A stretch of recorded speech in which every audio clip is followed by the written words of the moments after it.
তো guys finally আমরা এখন চিড়িয়াখানার ভিতরে আছি, ঠিক আছে। তো এখানে দেখা যাইতেছে ভাল্লুক, ঠিক আছে। তো আপনাদেরকে এখন ভাল্লুক দেখাবো, চলেন।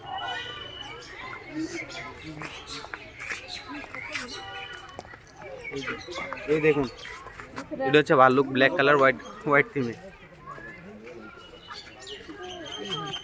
একটাই দেখা যাইতেছে, আর দেখা যাইতেছে না এখন।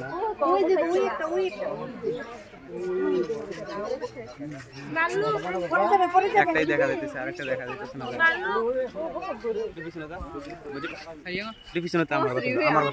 আমার বাতিল আরেকটা দেখা গেছে, আরেকটা নিচে নিচে দেখা গেছে, একটা দেখেন। ঘরটার জন্য দেখা যাবে না, অসুবিধা নাই। ওই সাইডে দেখেন নিচে আছে, দুইটা আছে এটার ভিতরে, ঠিক আছে। টোটাল দুইটা আছে। তো চলুন সামনে আরো কি কি আছে সব কিছু আপনাদের সামনে শেয়ার করবো, সবার সাথে থাকুন।